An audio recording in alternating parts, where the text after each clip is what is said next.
Hemos vuelto chicos, hemos vuelto. Hemos vuelto después de una semanita y media que se me atasca un poquito entre los shorts, entre los vídeos, entre las ideas, que esto luego, detrás de las cámaras hay que hacer un guión, hay que pensar bien lo que vas a decir, porque si no empiezas a decir mierdas, cositas que a nadie le hacen gracia. Así que continuamos, ¿no? Venga, que esto no es el canal de Auronplay, vamos allá. No vamos a hablar ni de los coches eléctricos ni de los coches de combustión, Jimmy. Pero entonces, ¿para qué he venido en este vídeo? Bueno, ya lo has visto en el título, ya has visto en la miniatura. Vamos a hablar ni de una cosa ni de otra, sino que de las dos a la vez. Estoy hablando de los típicos... los tipos de coches híbridos que podemos encontrar y que te puedes comprar. Entonces en este vídeo vas a encontrar la respuesta a muchas de tus preguntas: ¿qué es un coche híbrido? ¿Cuál me debería de comprar? ¿Cuál es el que me viene idealmente a mí, para mi tipo de conducción, para mi estilo de vida, para mi dinerito, para lo que tengo en el banco? Pues hoy todas estas dudas se van a resolver. Primero, obviamente, si no tienes ni idea, vamos a definir brevemente qué es un coche híbrido. Un coche híbrido es nada más y nada menos que la combinación de las dos tecnologías las más conocidas en este sector, que es el automóvil. Combinar un IC, un Internal Combustion Engine, a partir de ahora lo vamos a llamar IC porque es más breve, junto con un sistema eléctrico. Y como os podéis imaginar, hay casi, no miles, pero hay muchísimas formas de combinar estas dos propulsiones. Y en función de la combinación, de la configuración que tú elijas, una tendrá más autonomía, tendrá más batería, una será más barata, otra te vendrá mejor porque consumirá menos. Entonces hoy vamos a repasar todas estas configuraciones para que tú al final del vídeo digas: oye, yo quiero esta configuración, esta me viene bien a mí. Maquinando todas estas opciones, hemos conseguido 4 categorías diferentes de híbridos. Vamos a ir de las más simples, también las más baratas, a las mejores, que también son las más caras. La primera hibridación es la más simple, el propio nombre te lo dice, son microhíbridos. Aquí los ingenieros no se han comido la cabeza: oye, ¿que quieres tú una propulsión eléctrica, que quieres quemar menos árboles? Pues mira, te cojo una batería de ácido plomo, ¿vale? Que me sobra por aquí, de 12 voltios, exactamente igual que la que tienes ahí para alimentar tu tablet y arrancar el coche. Y, oye, pues esta secundaria para dos cosas: para darle ese empujoncillo inicial a tu coche, que es el que más cuesta, y también robarle energía para frenar el coche. Lo que se conoce de toda vida como el start-stop. Y con ello conseguimos dos cosas principales. Primero, desgastar un poco menos las pastillas de freno, ya que le estamos robando energía al motor para frenar el coche, y también esa energía que le estamos cholando se la pasamos a la batería esta extra de 12 voltios para recargarla, porque si no, no hay manera esto de que esta extra se recargue. Es un ciclo bastante simple. Espérate, te estoy hablando aquí del motor generador eléctrico, pero no te he dicho dónde está. O sea, te he puesto la batería de 12 voltios, pero el motor te he dicho: oye, ponlo donde tú quieras. No, este motor, como comprenderéis, genera potencias muy pequeñas, porque además tenemos la batería de 12 voltios. Es una electrificación muy pequeña y por ello podemos acoplar el motor directamente a la distribución del coche, o sea, como si fuese un segundo alternador. Y esto les permite a las marcas hacer una electrificación bastante sencilla. O sea, es como, pues metemos un motor eléctrico más a la distribución y ya está. Y que sepas que este sistema de start-stop, que probablemente lo tiene tu coche por el tema este medioambiental, lo puedes eliminar. O sea, esta electrificación, pues, oye, no me gusta, o sea, me la pela quemar más árboles, me parece un coñazo estar parando y encendiendo el motor todo el rato. Así que si quieres, puedes desactivar esta función y que tu coche funcione como uno normal. También comentar, oye, otro punto positivo, y es que al contar con otra batería extra de 12 voltios, esta también puede hacer gestiones de alimentación de los sistemas eléctricos y electrónicos de tu coche. Por lo tanto, el trabajo del alternador, que era cargar esta batería original, se reduce y por ello aprovechamos mucho más el combustible. Le quitamos carga al motor de combustión. Se resume en que tenemos potencias eléctricas por debajo de los 5 kilovatios, una reducción de las emisiones entre 3 y el 4% y una pequeñita reducción del consumo menor al 5%. Ya os he dicho que esta es la electrificación más simple, la más baratica, así que oye, con esto vale. Y ahora pasamos a la siguiente categoría, que es utilizar casi la misma receta anterior, pero subida de nivel. Ahora subimos el nivel del Ayuntamiento del Coco.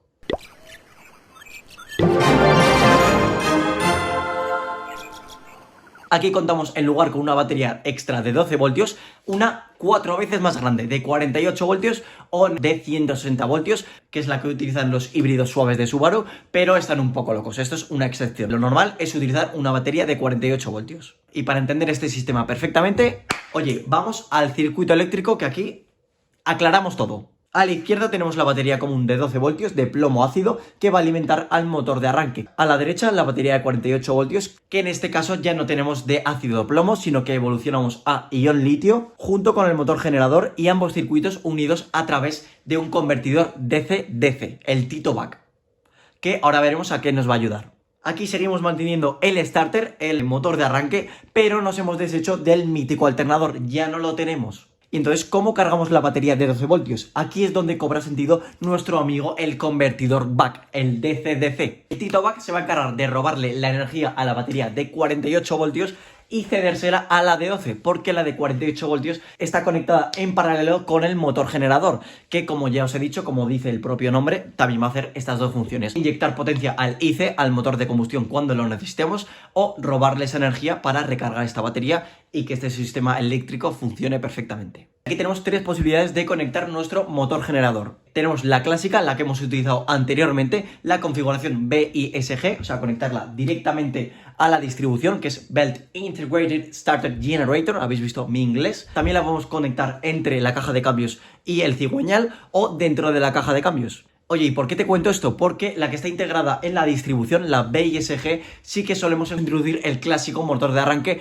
porque, bueno, pues como le metes un par instantáneo a una correa, te puedes imaginar lo que puede pasar. Entonces, por si acaso, se acople también el motor generador. En los otros casos, el CISG y el TIMG, que están acoplados mecánicamente, ya prescindimos completamente del motor de arranque. Ya esa función lo hacen ellos, ya está integrada. Y obvio que con toda esta parafernalia, con este aumento de electricidad, del circuito eléctrico, hemos aumentado tanto la potencia, en torno a los 20 kilovatios, y también hemos reducido tanto las emisiones como los consumos. Las emisiones en torno a un 13-22% y el combustible entre un 7 y un 9%. Poco a poco vamos escalando. Vamos reduciendo nuestros consumos, que es lo que queremos, que al final es lo que se nota en la billetera. Amigos, claro, esto también nos trae más ventajas, desbloqueamos nuevas habilidades. Aquí ya como contamos con una potencia eléctrica decente, desbloqueamos lo que se conoce como relleno de par o aumento de par. Te lo explico. El relleno de par se realiza cuando el IC, oye, pues está un poco baguete, está a bajas revoluciones, no está en su rango óptimo de funcionamiento y le pide ayuda al motor eléctrico hasta que éste se espabile. Esto es el relleno de par. Y luego tenemos el aumento de par, que es cuando, oye, te picas con alguien, le das full throttle, full acelerador, el motor eléctrico se da cuenta de lo que está sucediendo y te acompaña durante todo el rango de revoluciones, combinando la fuerza de estas dos tecnologías para salir lo antes posible. Nos aumenta la potencia incluso cuando queremos un pique, pero no sigue siendo tan potente porque seguimos contando con una alimentación de 48 voltios y por tanto aún no hemos desbloqueado la habilidad premium, que es la propulsión 100% eléctrica. Pero oye, hemos ido avanzando, hemos desbloqueado más funciones. No te preocupes que esta habilidad ya la desbloqueamos en la siguiente hibridación. Pasamos a los híbridos puros, en la que ya los motores eléctricos no tienen un papel secundario, no tienen un papel terciario, ya forman parte de nuestra potencia combinada. Han pasado de ser nuestros compañeros de clase a nuestros amigos. Las baterías pasamos de medirlas de vatios a kilovatios porque ya tenemos un aumento de tensión bastante considerable, por encima de los 200 voltios, y una potencia eléctrica por encima de los 30 kilovatios. O sea, esto ya va increciendo, pim pam, pim pam. Y efectivamente, ya os he dicho antes, hemos aumentado la tensión, hemos aumentado la potencia eléctrica y por tanto aquí ya desbloqueamos el santo grial, la propulsión 100% eléctrica. Hemos pasado de talar 3 árboles a talar ninguno, pero no por mucho tiempo. Esto, lo de talar 0 árboles, lo puedes hacer, pero no por mucho tiempo. Ahora te comento. Esto es como cuando haces un trabajo grupal entre amigos. Siempre se reparte la faena. Aunque me digas que no, siempre, oye, se divide la faena y esto nos lleva a una mayor dependencia de nuestra potencia eléctrica, de nuestros amigos para acabar el trabajo. Y por lo tanto, los motores de combustión, los IC, serán más chiquitos porque, oye, si nuestro amigo hace más, yo para qué me voy a esforzar, ¿no? Los motores de combustión son más pequeños y aquí ya se trata de combinar la fuerza. En el momento en el que el motor eléctrico no te dé la potencia, vas a estar bastante chungo, con menos de 100 caballos. Las cuestas te va a costar bastante. Y esta es una de las desventajas, pero es que me estoy adelantando. ¿Vale? Y ahora bien, ¿cómo cargamos la batería? Porque ahora son más grandes y aún no podemos enchufarla a la red.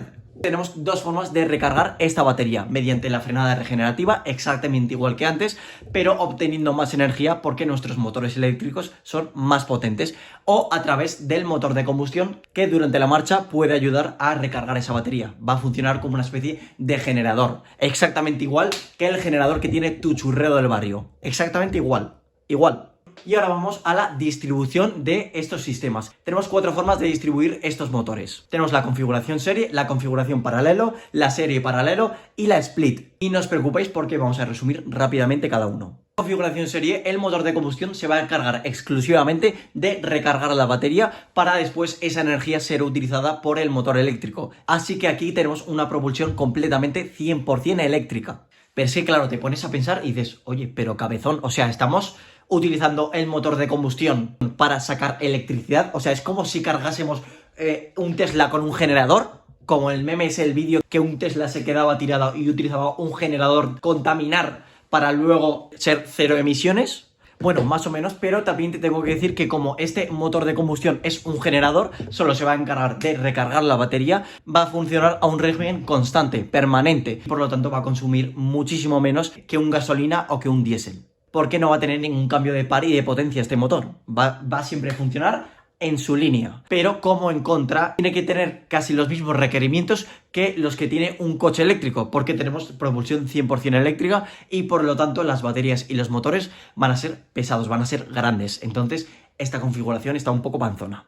Y ahora vamos a la configuración en paralelo que, como os podéis imaginar, por lo que sea, tenemos ambas máquinas acopladas a la transmisión, a las rueditas, a través de 2 embragues independientes. ¿Esto qué quiere decir? Que podemos cerrar el embrague del motor de combustión solo, podemos cerrar solo el embrague del motor eléctrico o podemos cerrar ambos en el caso de que queramos una potencia combinada. Entonces, como veis, tenemos bastantes opciones de propulsión. En cuanto a motores, tenemos una configuración completamente diferente a la anterior, porque ya tenemos un motor de verdad y por lo tanto no tenemos tanta dependencia de nuestro amigo el motor eléctrico, por lo que este motor eléctrico y la batería serán más pequeñas, tendrán menos protagonismo. Y esta configuración nos permite ir jugando con cada una de las potencias. Si estamos en ciudad, puede ser que tengamos una propulsión equilibrada de 50-50 y hagas unos consumos de 4 o 5 litros.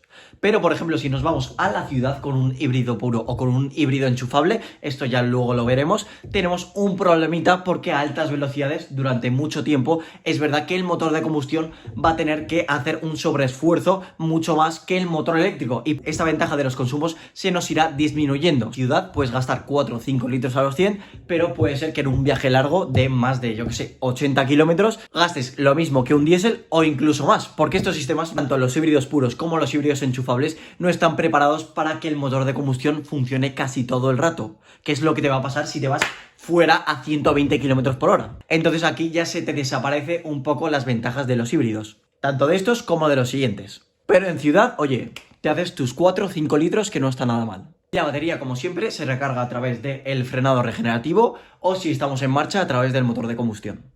Y ahora vamos a la penúltima configuración, la configuración serie paralelo, que no somos tontos, o sea, el propio nombre ya te lo dice, combina las ventajas del serie y del paralelo. Podemos hacer más kilómetros en eléctrico que un paralelo, pero también podemos combinar las potencias. Y toda esta gestión, todo este control de, oye, pongo la configuración serie, pongo una configuración paralelo, a dónde va mi energía, la va a hacer un sistema planetario como el que tenemos en el Toyota, que se va a encargar de esto, es como el jefazo de la energía, se va a encargar de qué hacer en cada momento, o un divisor de potencia. Es lo mismo. Este sistema es el más completo, es uno de los mejores, pero también es el más caro, obviamente. Si no, se compraría todo el mundo este. A la última configuración, a la que más me mola porque es donde está la chicha, que es la que utilizan los superdeportivos Lamborghini, McLaren, Porsche, desde el 918 hasta el nuevo Lamborghini Temerario. Todos los nuevos híbridos superdeportivos están aplicando esta tecnología, la configuración Split.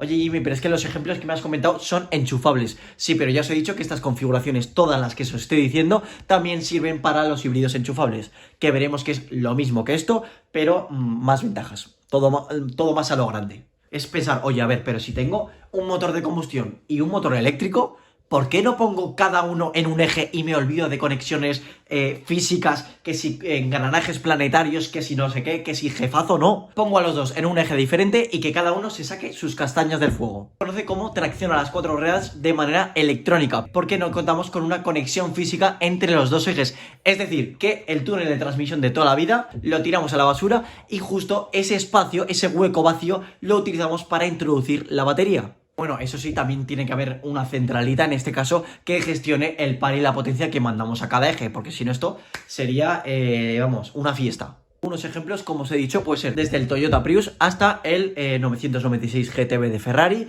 el McLaren Artura, el Porsche 918, que es una auténtica pasada, hasta el nuevo Lamborghini Temerario. Pasamos a los híbridos enchufables, que es exactamente la misma receta que los híbridos puros, pero todo más grande, baterías más grandes y motores eléctricos más grandes. ¿Esto qué ventaja principal tiene? Pues que vamos a tener una autonomía tanto híbrida como eléctrica mucho más grande. Antes contábamos con igual, por ejemplo, 10 kilómetros completamente eléctricos y aquí podemos contar con 40, 50, 60 kilómetros de autonomía completamente eléctrica.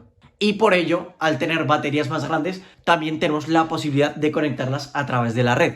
Tienen potencias de recarga muy pequeñas, por debajo de los 10 kilovatios, pero nos sirve porque son baterías muy pequeñas. Y esto nos permite tener una conducción en ciudad durante varias semanas completamente eléctrica. Entonces, si me preguntas cuál te recomiendo, bueno, pues te recomiendo el mejor, que es un híbrido enchufable, pero también son los más caros. La batería cuanto más grande sea, más caro es. En caso de no recargarla, va a pasar a funcionar como un híbrido puro, en el que a partir de cierta velocidad, de por ejemplo 25 km por hora, va a decir el motor eléctrico: oye, motor de combustión, espabila que yo no puedo. Y como os he comentado anteriormente, tienen el mismo hándicap que los híbridos, pero un poco menos. Si sales de la ciudad, si vas a hacer un viaje largo de más de 100 kilómetros, porque podrás hacer, yo que sé, 50, 60 kilómetros por hora de autonomía, pero en cuanto eso se baje, vas a hacer exactamente los mismos consumos que un coche normal o incluso un poco más. Entonces, resumen de este vídeo: si es un viajero cañero que está todo el día viajando de para allí para allá, te recomiendo que te compres un diésel. Y ya está, que te consume 5 o 6 litros y te olvidas de todo. Y también te va a salir más barato. ¿Qué pasa? Si tienes una vida como el 90% de las personas que viven en ciudad, que hacen 25, como mucho 30 kilómetros al día, aquí ya va a depender del dinero que tengas en la billetera. Si puedes comprarte un enchufable, cómpratelo, tiene muchas más ventajas. Pero si te compras un híbrido, tampoco está nada mal. No vas a tener todas las semanas una conducción 100% eléctrica, pero vas a tener consumos de 4 o 5 litros. Así que nada, hasta aquí el vídeo. Denle like, suscríbanse, por favor. Suscríbanse, que estaría muy bien llegar a los 1000 seguidores al final del año. Así que nada, dale a like, compártelo con tu amigo y nos vemos en el siguiente vídeo. Que el siguiente vídeo ya es más relajado, no va a ser de tanta técnica ni de tantos circuitos. Va a ser sobre mi coche ideal, que lo he creado porque estoy loco.